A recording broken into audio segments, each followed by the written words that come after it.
শিল্পের কাঁচামাল হিসেবে আমদানি করা তুলার বড় অংশই আসছে ভারত থেকে। তবে বাংলাদেশের পণ্য বাণিজ্যে ভারতের একের পর এক অশুল্ক বাধার কারণে ভারতীয় তুলার উপরে অতি নির্ভরতাকে ঝুঁকিপূর্ণ মনে করছেন বিশ্লেষকরা।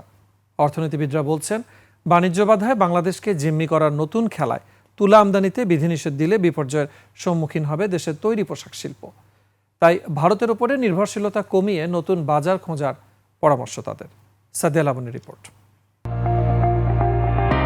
বছরে দেশে তুলার চাহিদা প্রায় ৮৫ লাখ বেল, যেখানে মাত্র ১,৭৬,০০০ বেল তুলা উৎপাদন হয় দেশে। বাকি প্রায় ৮৩ লাখ বেল আমদানি করতে হয়, যার প্রায় ১/৪ আসে ভারত থেকে। তুলার মান নিয়ে প্রশ্ন থাকলেও দামে কম এবং আমদানিতে সময় কম লাগায় ভারতীয় তুলার উপর অনেকটা নির্ভরশীল দেশের ব্যবসায়ীরা।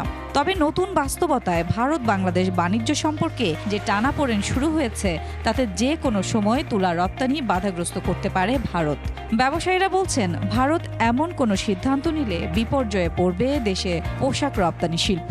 ঘন ঘন হঠাৎ করে ব্যান করে দেয়, এটা একটা মারাত্মক একটা সমস্যা। আরেকটা হলো যে ওদের যে মার্চেন্টরা আছে, ওরা ওদের কমিটমেন্টটা ঠিক নেই। কখনো কোনো একটা দেশের উপরে বা একটা অরিজিনের উপরে ডিপেন্ডেন্ট থাকবো না। আমাদের first option, second option, third option এটা থাকতে হবে। আর সেটা যদি আমরা না করতে পারি, শুধু ইন্ডিয়া বলে কথা না, যে কোনো দেশেই আমাদের উপরে তুলার ব্যান করে দিতে পারে। বিশ্লেষকরা বলছেন, পণ্য বাণিজ্যে ভারত একের পর এক অশুল্ক বাধা তৈরি করছে। এমন প্রেক্ষিতে তুলা আমদানির ক্ষেত্রে ভারত নির্ভরতা বাণিজ্যের ক্ষেত্রে বড় ঝুঁকি হিসেবেই দেখছেন তারা। ভারতের এসব পদক্ষেপ বলি আমাদেরকে একটু ফরওয়ার্ড লুকিং ভাবে চিন্তা ভাবনা করে রাখতে হবে, যাতে আমরা একক নির্ভরশীলতায় না পড়ি। তুলা কিন্তু আমরা আমদানি করি আরো অন্যান্য অনেক দেশ থেকে, সুতরাং সেখানে যদি এরকম আভাস পাওয়া যায় যে এরকম কিছু হবে, তাহলে আমাদেরকে তখন পদক্ষেপ নিতে হবে।